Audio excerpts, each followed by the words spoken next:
Welcome to the Last Chance Qualifiers. Yesterday, we had the start of our playoffs bracket. We saw 4 teams going home, which means there are 8 teams left vying for the spot to go to TI 11. I'm going to be your host, Nat T. Joining me, though, is Kezu, Fear, and T Panda. Fear, how are you feeling knowing that we had 4 teams go home yesterday and are going to have another 4 going home today? Getting more and more hype for the group stage, honestly, just to see who's gonna make it there, and then we're gonna have even more great games. So eliminations are sad. It's sad to see a lot of the teams go home yesterday, but it's gotta happen if we want to get to the main event. Yeah, Kezu, do you feel like there are some specific teams that sort of potentially thrive down there in the lower bracket, and it's not as do or die as it may appear? I mean, I feel like wildcard are gonna be thriving now. For sure, especially after their win yesterday. And on the contrary, I feel like Extreme Gaming, I don't think they're going to feel as good as they thought they would coming into the event, because they've looked a little shaky. Yeah, let's actually have a look at the bracket so we know how yesterday played out, where everyone ended up falling in this bracket. We started off in the upper bracket and had T1 taking it out, Secret taking it over Extreme. Like you said, Extreme then fall into the lower bracket. Virtus Pro in a 2-1, and then Team Liquid also taking the 2-1 to Polaris, who fall to the lower bracket and then actually end up being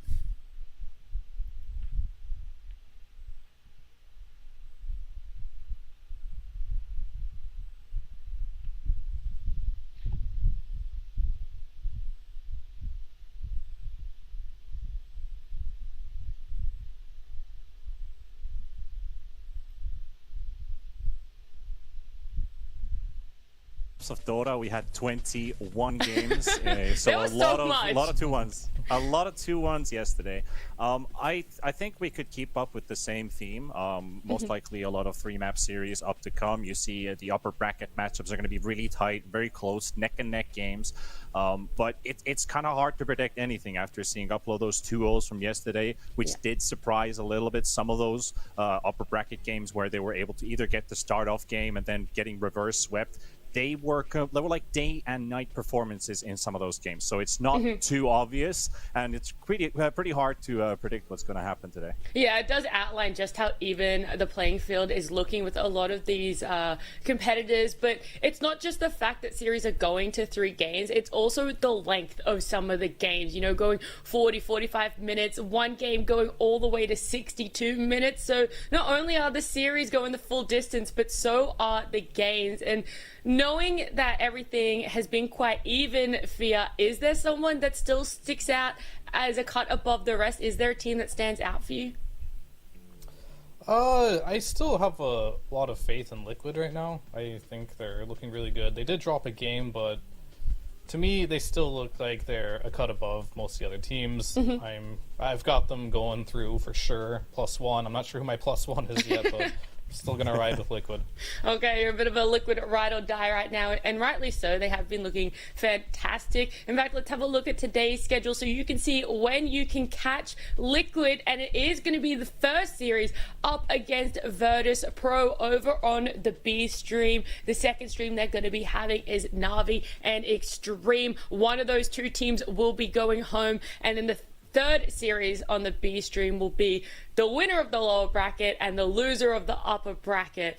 So keep an eye on those ones. Remember that. And today's schedule on the main stream will kick off with T1 up against Secret. Our lower bracket game then being VG Wildcard, with a third series to be decided from these results.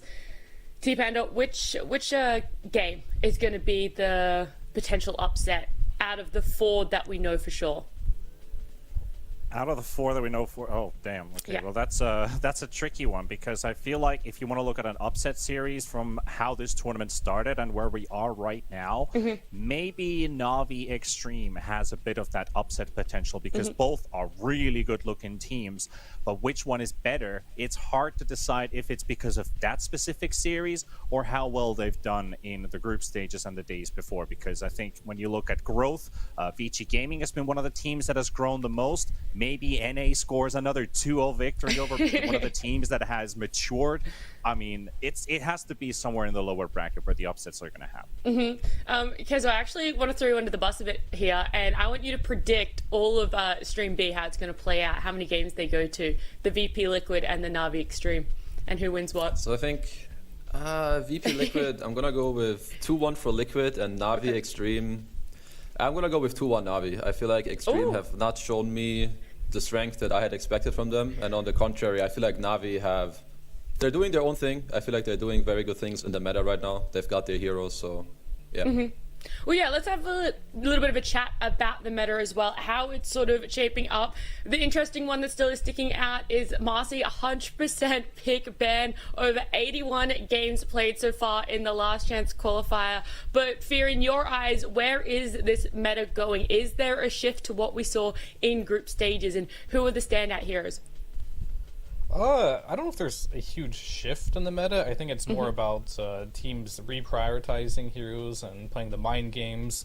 Like, right now, I've seen a lot of, like, Morph plus Undying on the same team, right? And Enigma's banned. All of a sudden, I can't think of a single lane that can beat that lane without the Enigma in the game. Marcy, it pairs with so many good things. We talked about the Shadow Fiend. You can pair with the Visage as well. It has so many great lane counters. And the hero by itself is also just incredibly strong. When you get a BKB, you start as support, you all of a sudden become a core that is killing cores as the position 4, right? So all these heroes rightfully have their place in the meta. Now it's just going to come down to, like, players and teams to think about, like, the bans, and it's really just going to be a chess match of, like, how and when they pick these heroes in the right order. I also see Lena there on the screen, and Fear, you said that she is that potential Morph counter, but Kezu, why do you think she is being contested? Is it just because of that potential, or is there more flexibility to her and some strength that we might not be seeing yet?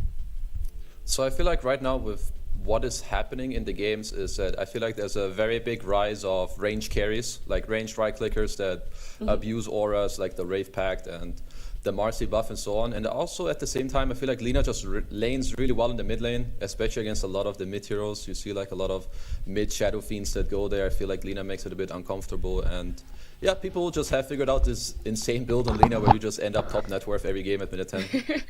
Yeah, okay, well, I'd be picking her definitely then as well. But it's time. Let's jump into our first series because we want to get these games underway. It's going to be T1 up against Secret. And, you know, T-Panda, is there a little bit of, I guess, general overview you can give about these two teams when they come head-to-head? Are there similar playstyles or overlapping heroes that we might see contested?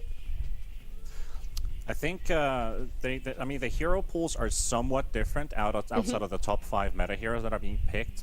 I think outside of heroes, the big striking difference here between these two teams is T1 has some of the top performers in the tournament, while Secret doesn't have a single player in the top 5 lists for any KDA, damage dealt, tower damage. They have nothing in there except for Nisha, who is a top 3 lane efficiency performer. And I think that is one really good statistic to bring out for Secret, because when we started this tournament, and I talked a lot about Nisha and how he had a rough year last year, how his start of DPC was a bit, you know, mediocre, and he's looked really good with the last few events, and now especially when it matters the most in the LCQ. He has definitely upped his game a lot, and while that is happening, I feel like Team Secret is figured out how to utilize and amplify the best out of their team, and that's the reason why they are in the upper bracket. Yeah, 100%. We see this player comparison too. You highlighting just how well Nisha is doing, but Thompson, Fear, is looking just as fantastic, if not better, wouldn't you say? Yeah, I mean, Thompson, he's put on quite the performance of this tournament. His Primal Beast is the one that I'd like to spotlight the most. He's got a 2-1 with it, so he does have a loss with it, but every performance he's put on it, he's, you know, that's probably why his KDA is so high. He's like going beyond godlike every game, getting tons of kills in the laning stage. He's also been pulling out the puck too, getting lots of kills on the map. He is the space maker for T1. He's the one that's going to be active, looking for the kills. And he's the reason why T1 is such an active team, because the mid laner for T1, he's everywhere in the early game. He's ganking, he makes it feel like you can't farm anywhere on the map. Yeah. Is there anyone else on the lineup of T1 that you'd also like to highlight, Fear? Yeah, I mean, there's a lot of players, but I'll start with Cuckoo first. He started off the tournament a little slow, couldn't find his hero pool, but now we know what he wants to play. He's got 4 matches of Undying, 75% win rate, 4 matches of Nature's Prophet, 75% win rate, and then he has 1 game of Venge, which he also won. Everything else they did not win with, so they're kind of like sticking to that type of formula to make sure that Cuckoo gets his hero. And also I wanted to touch on Anna real quick too. Like, he's done pretty well on Pudge.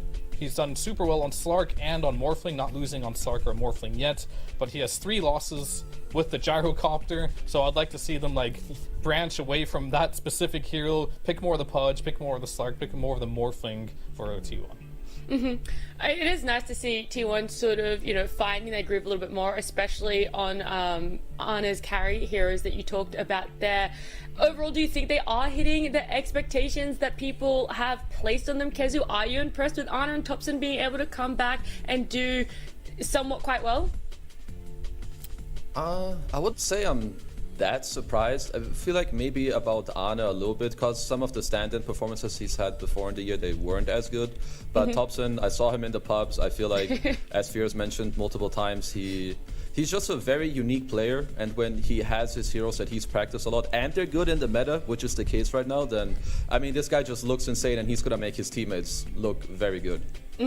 Yeah, he's already put on quite the show, and we're only in the last chance qualifiers, not even actually at TI just yet.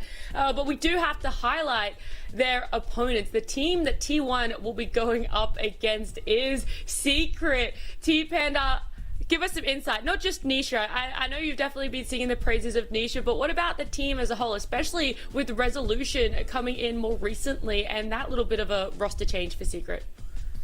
Well, in general, I think the offlane duo of the new additions, Resolution and Zayats, I mean, they've been in the team for a while. You mentioned Rezo only joined in some time ago. He sat in nicely with the team with their LAN performance. They've found a really good combo in how they want to approach the draft.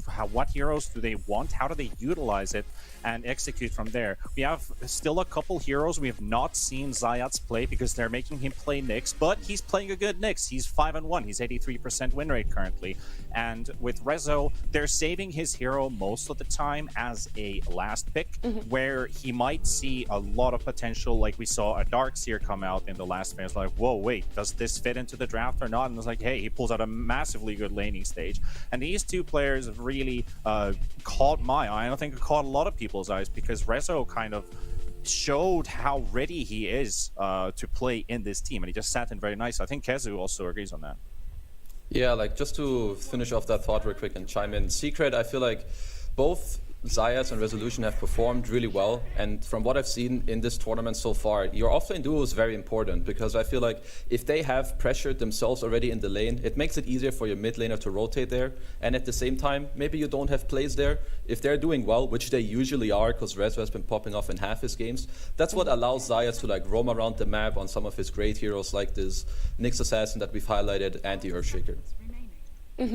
Well, this game 1 draft is underway, and absolutely no surprises that we're going to see Marcy, Primal Beast, Enigma, Shadow Fiend there as our first bans. But Fear, with those bans, what are we letting through? What's going to be picked up as these opening picks?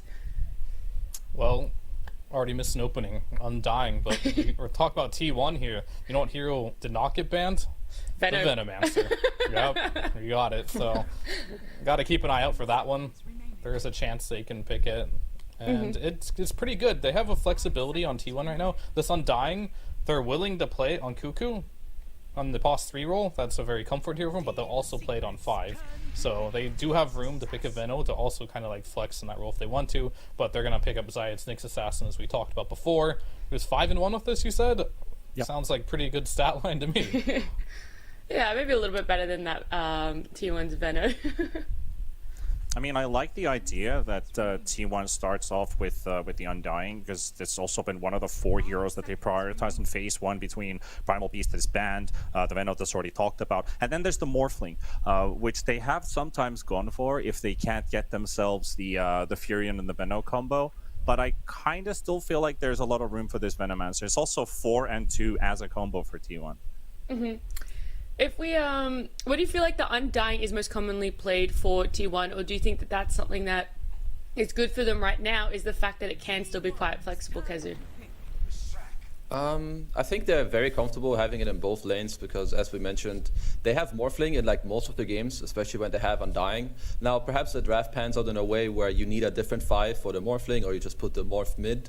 I would say that they're very comfortable in both. I think what was important for Secret here in this opening pick is to make sure that you pick 2 heroes against the Undying opening that feel good against Undying, but also against this closing pick of T1 in this phase, which very likely could be their Morphling yet again. It's something they've done in like their last 3 matches, the last 3 out of 4 matches.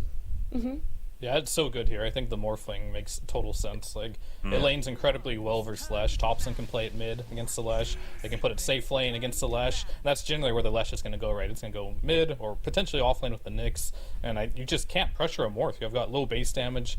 Your damage is over time, so the tribute shift is always there. So you can't burst them. It's just a really good pick. And I think that's super scary for Team Secret already, just seeing the opening from T1. Yeah, it's also kind of an issue as well when you see Leshrac against Morphling, because Lesh usually hates burst damage a lot, so Morphling does set in nicely. And also Secret hasn't picked Lesh in first phase at all. It's been their last phase last pick, or second last pick into the draft as well. So I mean, it does give a pretty strong start for T1. Yeah, I guess the other interesting thing that you did bring up is with this Morph is that they can either play it on Ana or they can play it on Topson. So again, a little bit of versatility there with that draft. But if you're Secret, how do you sort of ban now, Kazu? Are you banning more for yourself to protect, or are you banning for things that you don't want T1 to get their hands on? So I think to also touch on the first phase a little bit more, Secret must have known this is coming. They did this like 3 out of 4 games. They also banned for the Morphling. I think one of the heroes he doesn't want to face is Enigma. It's very annoying. Then Shadow Fiend is something Secret has played a lot. So Secret probably picked the Lash because it's one of their more open cores to play in multiple roles and then still get some counter picks going. And in terms for their bans, I think you just want to make sure that the Lash is indeed open, that you don't leave like 1 or 2 heroes in that, okay, if they pick this, I don't want to go mid. If they pick this, I don't want to go safe lane. Okay. What could some of those heroes look like, Fear, that T1 might then want to try and pick up for themselves? T1, I'm more worried about Secret, about what they want to pick up against this, to be totally honest with you. Because, like, I mentioned before, just a second, like, this Enigma's the only hero that comes to my mind that can pressure a Morphling Undying lane. So I'm really worried on, like, what Secret is going to pick to combat that. And they have some bans here. They banned the AA on T1 to protect. They banned the Drow. There might be a Slark play later. We saw the Lina. As far as, like, the mid matchup goes, like, they have a 100% win rate on Morph right now in T1. Topson's played it once, and Ana's played it twice. So they have the versatility to go like in both lanes here. So my eye is mainly just on like what is Secret gonna do? Because right now I feel like T1's in like the driver's seat of like the meta right now, on like where this draft is going, and Secret is like gonna show us something new here, and it's gonna be something we probably have not seen before unless they're gonna opt for like the Lina or something. Yeah, could be. I mean, T1, when they've gone for these second phase picks, Furion, they've always gone for it. I don't think there's room for a Disruptor when you already have the Undying, unless you're going to flex it around. Even though Disruptor might be nice against the Leshrac, but it's also pretty annoying to play when you have a Nyx Assassin on your opponent's team and you're just going to die potentially quite a lot on that hero. It does provide, but I don't think Disruptor's necessarily the pick they want to bring up. Maybe a Shaker with the Morph, maybe a Clockwork if they want to get some more initiation and vision power for this Morphling. I mean, I agree with you. I think Secret's in a pretty iffy situation. Like, I like the Chen edition here, but it feels like it still needs something to add in. Kazu, what do you feel like the T1 are going to be opening with here in this second phase, considering Secret trying to not give away too much and just picking up the Chen? I feel like what would be cool here for T1 is that you pick an offlaner that gives you a bit more team fight, lanes well against Chen, and potentially builds a pipe in this game. I could see something like a Centaur or Tide combination come out just to solidify your team fight a bit more with the Morph or Undying. But this could also depend. So do they feel comfortable putting Undying in the offlane against the Chen? I feel like it's maybe not the best matchup because you don't deal so well with the summons. And with them picking Tusk here, they might just pick, so the Undying should already be a core. Yep. Yep, they're gonna flex this morph, right? It's gonna be either mid or carry. Yeah. Undying Yeah. will be offlane for Cuckoo, Yeah. and they've got their 4 and 5. But Oracle, that is a hero that I generally have very little faith in this patch, but against the Leshrac, they don't have a lot of, like, my problem with Oracle is, like, if you get on top of the Oracle, right, with some Night Stalker or something like that, the hero can feel, like, impossible to play. Right. But they don't have that right now for Secret, so they need Yeah, to find a way to get on top of the Oracle, right? I feel like Secret have a lot of good picks here. Summons are very good in this game. They have very little things they deal with. Like, for instance, a Lycan, which pairs really well with Chen. It's super good against the tier 1 heroes. It's also something they did yesterday against Morphling. Howl is super annoying for Morphling because his damage is like really high because he plays on mainly low HP with the full Agi. And I think that is one of the routes they could go. Night Stalker, as Fear was mentioning, is also very good. Night Stalker breaks these lineups that rely on their backline heroes to, save the heroes in the front. So I could see them go for something like this. I mean, while we're waiting for that Secret pick to come out, just very quickly, this is actually the first time we're seeing Oracle in Last Chance Qualifiers. It's been banned in the past, but has not been picked up. So, T1 coming out with something a little bit different there, and then Secret getting that Lycan Team Panda. Yeah, like Kezu said, the zoo is strong. You got a lot of creeps with Chen and now the Lycan. I think they might have shifted up the priority of heroes that they want, because if you would have saved this Lycan for last phase, that could have been a very good ban for T1 to get rid of. They've picked this Lycan twice in the second phase, and they've won both games, just like the Tusk on T1 also won both games when they've been picked in the second phase. But like the utility for Secret is getting better with this powerhouse of what Lycan kind of is in a game like this. Just looking for maybe a pair up with this hero, but now that are they going to put a 3? Is Rezo going to be going on with the Lycan? Because they haven't picked their carry, they haven't picked Crystal as his hero ever in the last phase. It's always been Rezo. Yeah, I think the situation might change just based on how the draft progressed, but I think Rezo for sure will be playing the Lycan. Maybe there's a small chance Chrysalis will play the Leshrac. Very small chance, I think, but it could happen. I think right now, if you're T1, you're definitely thinking about putting this Morph mid and assume that's like a Nisha Leshrac, and maybe find something that can punish the Lycan, because Oracle does not punish a Lycan at all, and I think if you don't have that hero, I think the last time we saw this, Lycan was laying versus Undying, then Undying bullied it out, so the Morph got free farm. A lot harder to get that space when your Pos 5 is an Oracle, so they could pick something for Ana here that is a lot stronger in lane against like the Lycan, which could be like a Sven or something. And you can see Secret's kind of sniffing that out too. They banned the Bristleback, which would have been a great option too. Assuming that Secret are going to be picking up their carry as their last pick, are there any holes or flaws that you feel, Kezu, are in their draft that they really need to kind of cover, or are they pretty open with what their last pick has to do?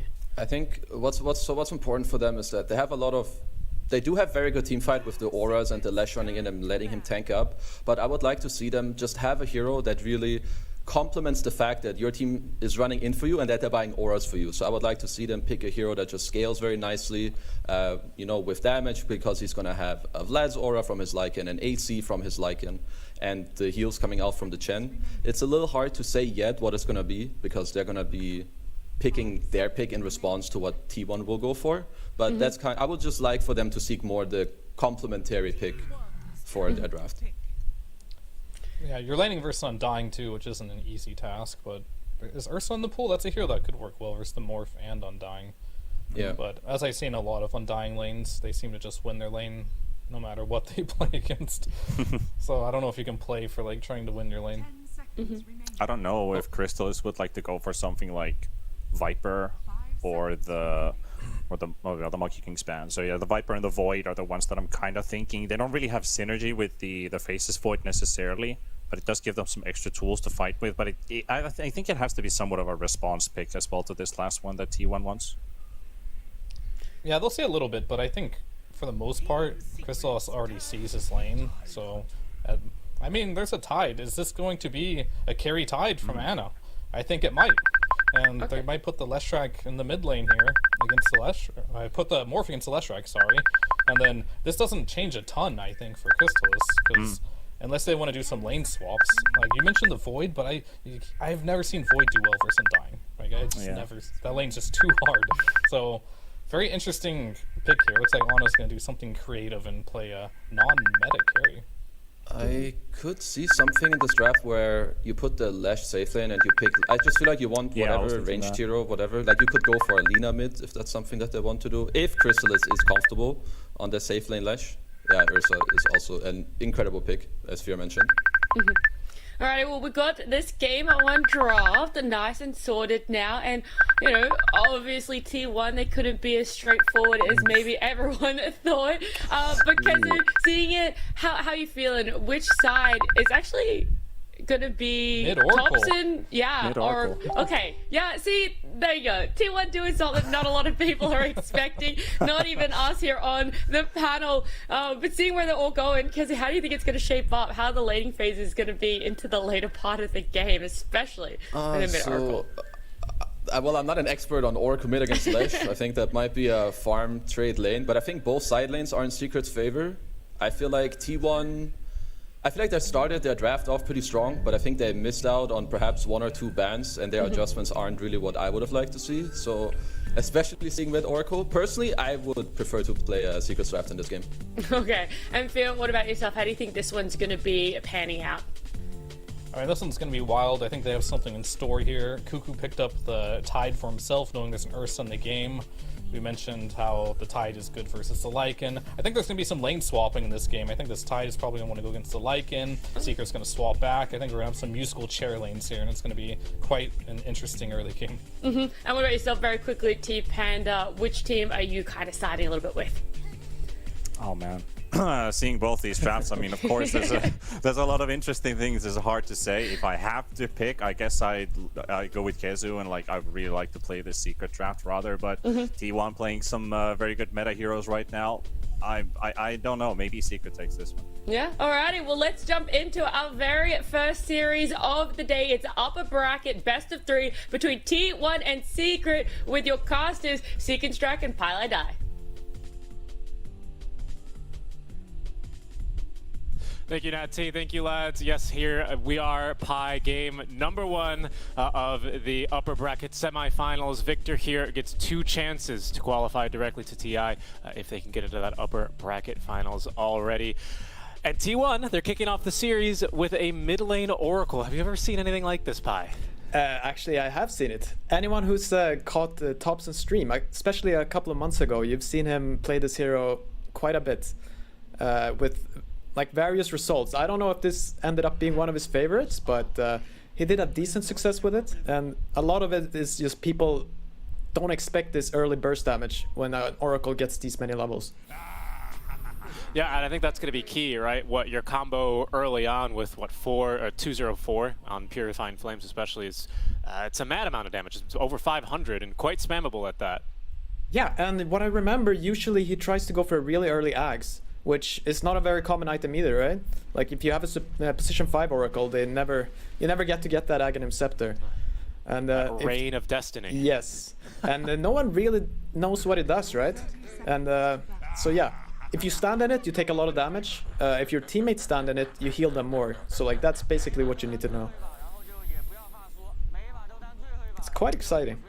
I agree. How well this will fight into an Oracle, how well this Oracle will fight into that is an Ursa, a Lycan, of course Puppey as well with summons. Just a lot of heroes that tend to want to run and get, directly in his face. Zayas as well here on the Nyx Assassin. So I think spacing is going to be of the utmost importance. But with the supports here for T1 being, of course, this Tusk and Undying, I think, and of course having Cuckoo here, not to mention, like they've got a really solid front line to protect him. Yeah, I mean the only thing I would worry about is all these summons, right? Like you said, like just clearing them out in lane, in team fights. So hopefully Cuckoo has a decent game at least, because they're gonna need this anchor smash. Okay. And they're putting Lycan mid here. It's quite smart. What are you looking to avoid here between that mid lane matchup if Nisha were to go mid? I mean. Even if Nisha goes mid, right, it's a fine matchup. It's just maybe a little Oracle favored or completely even. I believe this should be a very Lycan favored lane. And it's just because the Wolves do much more work here against Oracle, is the thinking? Yeah, I mean, especially when you start getting up, when Lycan starts hitting level 3-5, I don't see Oracle getting a CS without using a nuke, you know? We'll see if he'll have the mana to sustain it. Already tanking creeps a ton here is Thompson early, but he did already deal with the Wolves. It's a couple more for him, but a nice little disengage with the Fortune's End. Eager to see how well Thompson can play this. I think Nat said it was the first overall Oracle pick in the entire tournament. Liquid's playing right now. I thought maybe they would have, given it a go. Insania really, really likes this hero, and he really makes it shine, but instead it's Thompson mid lane here, so yeah, really excited to see how he gets things done. So far, pretty good, 9-0 versus 7-1. But Nisha is having to skip some creep waves up top lane as a result of, well, just Whitemon existing. This Undying, man, so strong. Yeah. This is one of those lanes though where Nyx and Leshrac, you will see them struggle early, but then suddenly you get to that point where Nisha gets a few levels in Edict, and the Undying just starts dying. He can't play this tanky role anymore. So yeah, they just have to try to get some levels. But Syke is doing a really good job here, pulling waves. So there's no problem for them at all. Second straight that they've managed to pull now.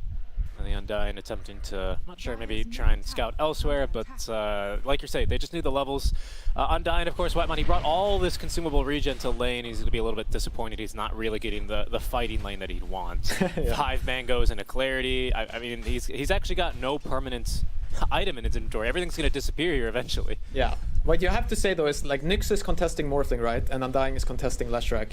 And you can see how that pans out on the CS there, where okay, it's evened out a little bit, but Morphling does have quite a bit few more CS than Leshrac. As it's even with 4 base armor and a decent amount of HP regen, he's just really no match. I think like Fear was saying during the panel segment, Nyx just can't threaten. The nukes are not high enough on Impale. His attack damage is, minimal, less than 50. Yeah. And the only other lane we haven't really touched on, hold that thought actually, is top lane. They're making a play onto Whitemon, and it's even a kill there for Nisha, as I'd setting that one up with a really nice Impale. Yeah, I mean, that's what happens. You're Undying, you think you're invincible, but then these heroes with a lot of nukes, right, they get a few levels, and you die. I wanted to take a quick look down bottom, where we haven't really talked about this one too much, but this was, I believe, a 24th pick Tidehunter into already a basically established Ursa lane. Cuckoo doing phenomenal, though, in these early waves, 17-3 compared to 16-0. Is this going to start to look a bit more difficult as Puppy gets perhaps a second point in Holy Persuasion? Yeah, and it's also just Ursa levels in general, especially when you have a Tusk as your 4. But the early game, yeah, he's doing a good job. I'm pretty sure they did pick the Ursa into the Tide. Okay. Yeah. Okay. Pardon me then. Pardon me. Then yeah, I guess right now the name of the game for Secret is just get levels, right? Because all their lanes, it sounds like we've settled on, have start to get a bit stronger with more experience. Oh yeah, for sure. I mean, I'm still so excited to see this Oracle, like what he'll accomplish. Like he has no problems last hitting here, right? I thought he would struggle a bit more versus these Wolves, but what is it, 27 last hits? It's basically every last hit with my math, so it's really good. Yeah, probably a couple of extra wolves as well. Wrong summons. I mean, yeah, he gets through these wolves fairly easily, doesn't he? 400 HP on them. They do have really good magic resist, but Oracle has just got overwhelming magic damage, it would seem, at this stage of the game for them. Yeah, it appears that way. Doing just fine as well, CSing under tower. Good Thompson. Yeah. On bottom, Tempest or Puppy. Threatening onto Cuckoo. Needs to make sure that Fury swipe stack never gets too high, otherwise that's the only way he really takes a death in this lane. Yeah. So let's see. Yeah, I'm wondering if they, because what I expected was like every lane for T1 was gonna get really hard eventually. Like when you get a lot of high level wolves on Lycan, like the Oracle doesn't want to be mid. When he gets like, upgraded boots on Ursa, a few more levels, then like playing for the Tidehunter gets really hard. Whitemon? Thompson's ganking, sorry, level 6 Yeah. here. Whitemon was tanking a lot of spells. They also could have killed down bottom onto the Tusk, but dive underneath the tower goes Anna, and receiving the kill is Thompson. Nice little combo there with the Fortune's End Purifying Flames. Down goes Nisha. Yeah, you can try to dodge him, but come for you. Watch out for Thompson. Yeah, I mean, I guess in that sense, the Oracle, especially with pretty good cast ranges, considering the laning stage, makes a very good surprising ganker. However, down bottom, they're making a play on a Cuckoo, the TP away, Cuckoo, and woo, they needed one more stack there on the Fury, so IPC will make it safely back home. That's 0.3 seconds away from disaster. When you die without TP, that's a walk of shame, as they say. And a very slow walk for the Watermelon. Oh, he's got phase boots though, actually. Coming along very nicely for his itemizations. But mid lane, some lasting damage done to this tier 1 tower with the first wagon. Rezo already with the Helm of the Dominator. Pardon me, and a Centaur Conqueror showing in the mid lane. Yeah, so Rezo's farm is really good, of course, as expected. But I mean, Thompson has kept up just as well, right? And me personally, I expected Secret to do a little better in every lane. But yeah, let's see here. Now it's time for Lycan to show his worth. Yeah, and Cuckoo's already made the rotation over to the mid lane. There's going to be an Impale onto Zephyr, Snowball forced out onto the Wolves, but a nice bit of micro there from Rezo is going to secure him the kill. Yeah.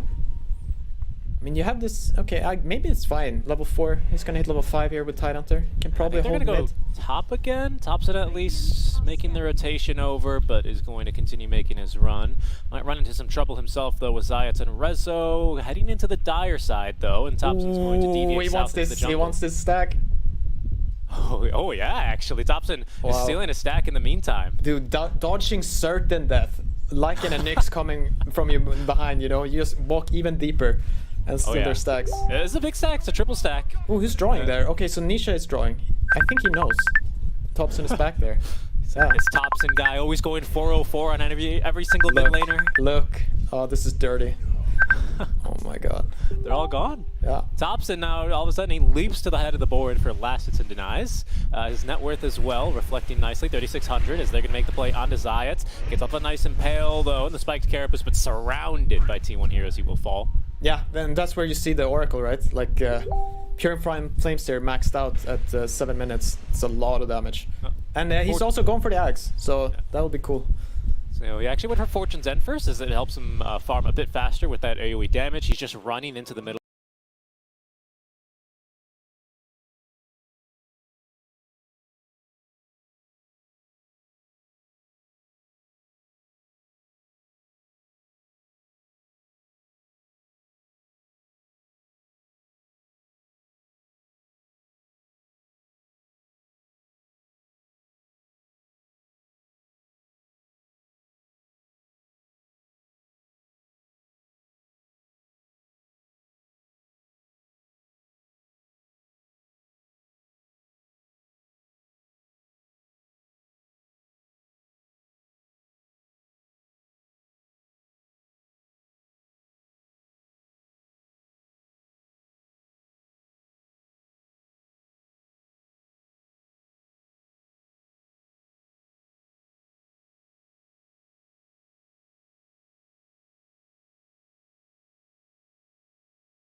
So the Centaur Coursers, right? What is it? The 10% magic resist aura for free, basically.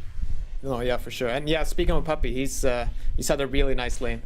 Like, usually when you see who won a lane, right, you only look at the core players. But if you compare the supports here, Puppy's actually ahead of the position 4 with 800 gold. And I think he has mech coming. There's so, full mech, 10 minutes. Yep, very strong. Mech buffed as well in 732. Recipe cost decreased, but I think most importantly, especially early, this cooldown going down by 15 seconds. And T1 dropping a tombstone here. There is no point in Ravage. Now, if they can get a kill, Tide will probably get up to level 7 here, and he can commit for the point. But right now, T1 just trying to run at enemies and not a lot of lockdown at their disposal. Yeah. No, I guess they can try to like snowball in, right? But it's not the easiest. They don't have the easiest initiation right there. A nice play by Nisha, even though he's not the mid laner. Of course, he knows one of his objectives here is definitely that mid tier 1 tower. He's gone for the sampler build here on the Lesh 2-2-2-1, and coming along very nicely for his farm and experience as he's catching back up after having to split experience with Zayats in the lane. Yeah. But, I mean, Secret are chugging along. Everyone's getting decent farm here. I guess only Nisha has a little catch-up to do, but he's still level 8, 11 minutes. It's not bad at all. And he's a Leshrac, so if there's farm, he can farm it. He'll find it. And I think that sentry might have just caught Zayats on his way out of its range. For now, I think Secret, they're going to be fighting as mainly 4, but only for a couple more minutes, as Crystal is actually almost completing his Diffusal Blade down bottom. We might see him get a bit active early. Of course, the Ursa already having a bit of a favorable matchup against the Morphling naturally because of the Fury swipes. You don't really want to shift one way or the other against that kind of thing. But now Mana Burn as well. Okay, setting up a kill on Resto here, but he's very fast. Yes, the root as well was a minimum cast, but very nice Ice Shards out from Zephyr. Forces Resto the other way around. Topson as well is going to go ahead and false promise himself to not die to the summons, but a nice stun from Zayats, I believe, onto 2 or 3 maybe. There's a lot of damage on him. Topson here. Oh, he's still going to drop. Rezo picks up the kill in exchange for Zayats. Yeah, no, that's Lycan versus Oracle for you. Even when you have 5k net worth. You just die to minions. Be a bit painful for him, especially as Secret. Again, Crystal is, not really deviating from this bottom lane at all. In fact, he's going to see this tower go down while he picks up his own Diffusal. Yeah, no, Secret are playing the map really well. Like, they're gaining a lot of farm. Even though, like, the kills are basically even, right? They already had 3k gold. And they're 2 towers up? 2 Yeah. towers, yeah. Radiant's middle tower is under attack. Maybe they'll try to go mid here with no Lycan ulti. But it's not that easy. Puppy's still strong, like he has mech.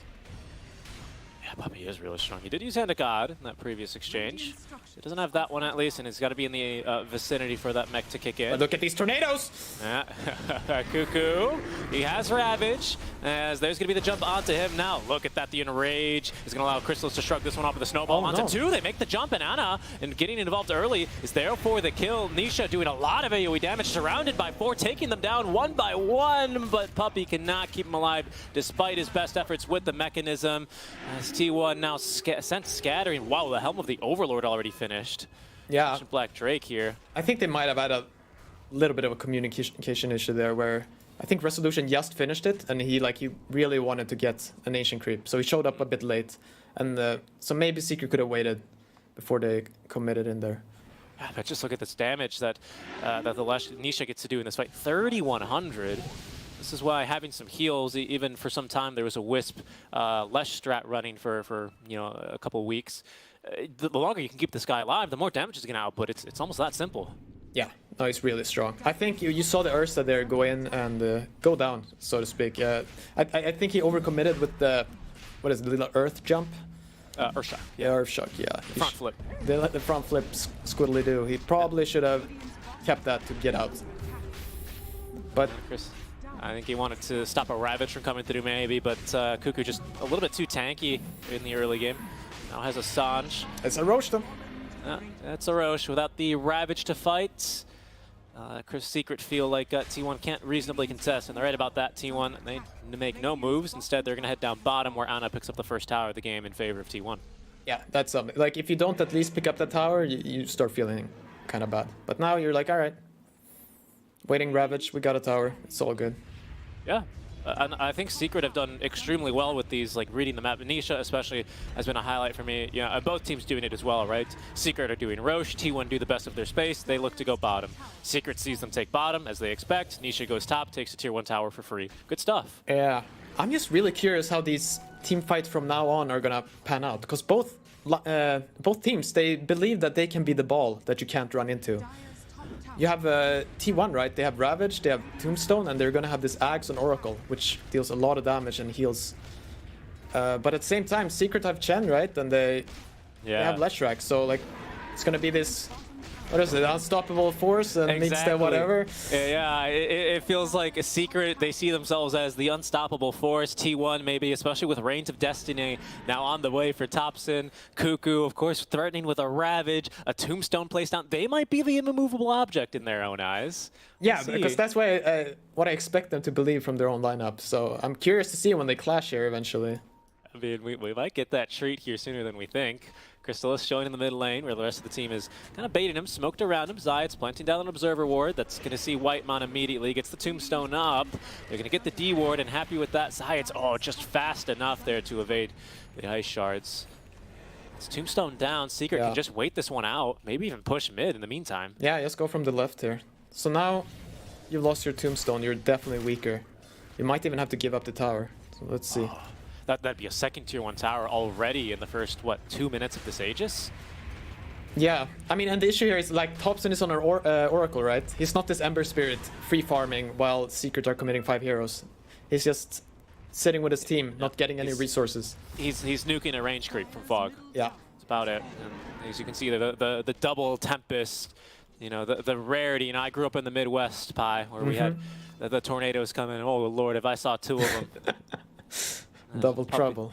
Double trouble from Puppey, absolutely. And down goes the tier 2 tower. I mean, Secret, more or less, it feels like they've been uncontested in a lot of their map movements. They weren't let into the triangle by the Tombstone placed down. But other than that, they'll go ahead and just move as to where they please and take that tier 2. Yeah, so far very smooth, easy game for them. Like there's no rush for them. Like as you said, running into this triangle, that might be maybe a bit too difficult, even though they're quite a bit ahead right now. So they probably should just keep farming like this. They're just constantly gaining gold. Getting more and more ahead. So you yourself admitted you're a bit of a Thompson stream enjoyer. When did this Oracle look at its peak, When did it look strong to you and kind of made you go, what is he doing, from that to, okay, this is maybe legit? I mean, honestly, I'll be honest, I don't ever think it was that strong. Okay. Let's hear, they might jump in mid. Okay, and they will. And with Zayat's nearby, they've got the kill. Yeah. So yeah, a little bit of Thompson stream lore. I believe he spammed Oracle at the same time as he was spamming Zeus. And in this period, I think he was losing a lot of MMR, so... but, I mean, it's not like he lost every game. No, of course not. Alright, T1 getting chased down here. Yeah, that's going to be another easy kill for them. Team Secret showing off their voice lines as well in the supporter pack. Yeah, I mean, it sounded like, as well from that, I remember from that period of time, everyone was talking about the 404 Zeus, the 404 Zeus this and that, it's so good, and then even Nisha started really impressing some people with it over at the Riyadh Masters. That's about the time I recall this happening. I don't remember a lot of people saying much about the 404 Oracle, but here's a kill. Yeah, nice. Something Are they for T1. Okay, so Crystallis is teeping here. Nisha as well, giving chase. It's got a full Bloodstone. Probably the one of 2 heroes in the entire game right now that feels comfortable buying this item this early, especially. Oh, which one? What's the other one? Maybe a Storm. I don't think so. I think this is the hero. And the funny part, right, is that it's completely bonkers on Leshrac. Like, it's so broken. I'm a bit surprised we haven't seen it more. Because in pubs, I have to play this hero a lot. Zephyr. He thinks better about going up to that high ground where Secret, of course, are lying in wait. They've got an Observer as well. That would have been a bit of a scary jump to make, especially because Rezo sitting on the last couple seconds of this DD rune. And speaking of last couple of seconds, Crystallis' Aegis is going to be reclaimed. Decent progress here made. Good accomplishments under first Aegis, would you say, for Secret? Yeah, I mean, they're completely fine with how this game is going. I'll just speak for T1. Like, it's just a bit unfortunate when you pick this kind of tempo type hero mid, like an Oracle, that you want to get your Ags and then go. And then you do finish your Ags, and now it's been 5 minutes with your Aghanim, and you haven't even used the spell once. Yeah, so that's not very comfortable for you. Yeah, and I mean, it's unfortunate for the Oracle. It's not an Ags that's going to help him farm or anything like that, right? It's a team fighting Ags. That's where we'll see it shine. And, well, the only kind of time he's been engaged on, he's gotten 100-0 during the lockdown from Crystallis and Zayats. Yeah. Actually, I do think you can farm with it. Oh? I don't know if I've seen him use it yet. No, I mean, there hasn't been anything to farm, right? Like, Secret have held the map very, like an iron grip. Here they go now. Cuckoo. Taking this one off. All the ice shards, though, and every little thing. Zephyr's in real deep. Oh, here's the axe.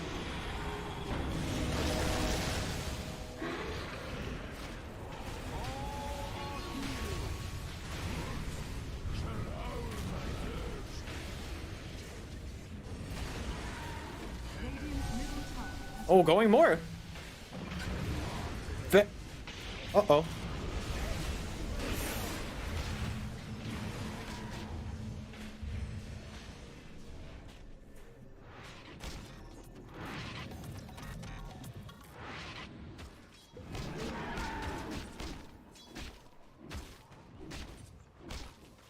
Wow, that could have been so much worse for T1, and it could have also been so much better. Unfortunately, Thompson got caught by Nick stun, so he couldn't. Like, Anna was going in full glory blazing because he was expecting Thompson to save him, but Thompson got caught by some stray stun, and yeah, Anna just dies. Fortunately, almost all of them managed to TP out, so it's not too bad. Yep, not too bad. They get a tier 1 tower for their troubles, and still a kill onto Puppey and a kill onto Rezo. Means they don't leave the fight completely empty-handed. But I think any fight that Secret can walk away from and then immediately move onto the enemy side of the map is a fight that honestly they're not too displeased with. A fight that means they don't take, you know, a bunch of tower damage, maybe lose a major objective. They're probably okay with that, as we'll take another look at the fight. Yeah, no, because what I wanted to say here now when the fight begins, right? You think like this initiation is kind of botched, like it's not looking good. But then the immovable object, right? Like the Secret tried to run in here, but what happens? They have to run away. Look, you can't fight this tombstone. No.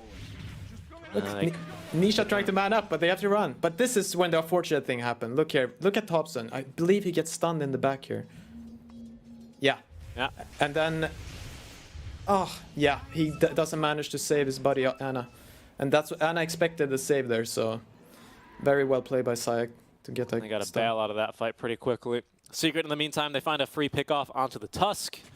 Nothing too major. Tusk now does have Blink Dagger. He did manage to amass the gold for that. So Snowball save, False Promise, now both an option. We'll keep our eyes out for that one, as Secret might not be expecting the Tusk Blink at this exact moment. Yeah, no, a very good pickup. I think, do they have all their spells? Ravage and 6? Yeah, they should fight again. Like, there's no need to wait there. And I'm not sure about Secret posturing here. Let's see. T1 holding a ward. Yeah, T1 should definitely try to fight there. Like, they should go, go, go. Don't let him get out. They're going to smoke up. And Chrysalis is going to make it out of the jungle with a Ancient Granite Golem in tow. That one's Rezo's, of course. Zayat's as well with his own Blink Dagger. Yeah. We're out for some more fantastic initiations. He found, I believe, a couple of 2-man impales, 3 even in that last instance, in that last engagement. Yeah, Roche is up, right? Yeah. There's number 2. It's always a big one. That's always one that Ursa has his eyes on. Oh, they cannot let them have this. Like, this has to be a fight. Yeah, second smoke. Smoke into smoke. Let's go. They go now. They're going to be holding the Ramp of Death. Roche already down to half HP. It's even just a small win. If right now they can force Crystals out of the pit, but they can't. Oh, they're not fast enough, Pi. I think they should fight anyway. But Seekers are smart. They're not like rushing in. Nope. No, they're really just showing and sacking the Ancient Black Dragon right now. They're ganking a Black Dragon. Unfortunate. 250 gold. That's a loss that Seeker can afford to take right now. Yeah. No, I really wanted them to go a little more crazy there. Like, should have tried harder to find that fight. Knights and Crystals, maybe a bit of a hunting duo, but definitely respecting the position in here from T1, especially, of course, with the, I think that's an Observer, yes, indeed, out from Secret on the cliff. Yeah, I thought Whitemon was going to commit a Tombstone there to deward for a second. Yeah, I mean, because the awkward part now for T1, right, is just they have one hero farming, and yeah, they're just sitting 5 together, so the gold is just going to keep going up and up and up for Secret. And this Ursa is going to continue to scale very nicely, right, with a free Ag Shard, heading into Basher Abyssal next. You know, he's got plenty of items he can still really look to go for. Might have a fight coming here. Anna. Oh, he's just in. Look at that, right on a Whitemon, but they can't burst him. He does get the Tombstone down to the high ground. Crystal is disarmed by a second. Is going to BKB up. Nisha is going to actually find the stun on the tops, and he forces the Reigns of Destiny and the False Promise both onto him. Crystal will find his man eventually here. So down goes Whitemon. They're not fighting underneath Tombstone anymore, as well as Cuckoo now is being focused onto Chrysalis. They get through Ana, as Rezo and Zayats, I think, are going to collect him. Thompson on his high ground. Zephyr doing what he can with a brief walrus punch, but I think he's not safe here. Yeah, Impale's gonna catch him. Chrysalis, the last of his mana here for the overpower, and an full team wipe in favor of Team Secret. Yeah, very nice for Secret there. It's unfortunate, like if you see right, they didn't even get to use Ravage. Like Anna kind of waveformed away by himself, and then they were split up. With Whitemon already dead early too. And after that, it's just very difficult to fight. Yeah, I really like Crystallis's jump there. You know, when an Ursa's right on top of Undyne, obviously not a matchup Undyne particularly likes, despite how tanky it can be. It's a quick decision. Do I put down Tombstone or do I die and save it for the next fight? He decided to quickly put it down, and unfortunately T1, they just weren't really set up around it. Yeah. Cuckoo though? Oh, okay. From the trees. As Secret clean up an entire mid lane of barracks. That's the kind of building damage that they can do, especially with the Lesh. Yeah, so now we're in a definitely despair part of this game here for T1. They do still have like Tombstone, they have Ravage. So like what they need is the Ursa to jump in, right? And they need to hit the Halberd right away, I believe. Okay, let's see here. Yeah, they accomplished that this time, but again, they just end up fighting away from Tombstone, and Yeah. above our camera here is where Anna ends up as well. Now you can see it's just they're getting. Whoa! Big, Oh, they're in. They're going. Chrysalis Oh my with a god! kill Again. Thompson. Thompson's gonna buy back. Nisha as well doing some damage onto Cuckoo, forcing him out. But at least the more from Anna allows him to find a stun, find a kill onto Zai. It's Chrysalis on the run with Aegis still for 2 minutes, as Anna is gonna end up getting caught here by the split or a stun. Brains of Destiny here to heal him up as Cuckoo falling low, receives the false promise, is able to at least get the Ravage off. But Chrysalis fighting on through this. That might be enough damage to kill him. Hand of God not from Secret as their heals are coming in. Once again, Thompson, he's gonna be jumped and killed. That's a dieback for him. Anna BKB, but he's just running for his life. Cuckoo is alive, but they have to GGs. call it. This game, it's over, Pi. Yeah. No, at the end there's just there's too much net worth to fight through. Like you can see their lineup, they're staying alive more than you expect, but 20 gold behind Aegis, it's just too much. Yep. And yeah, I don't know. On these kind of, on these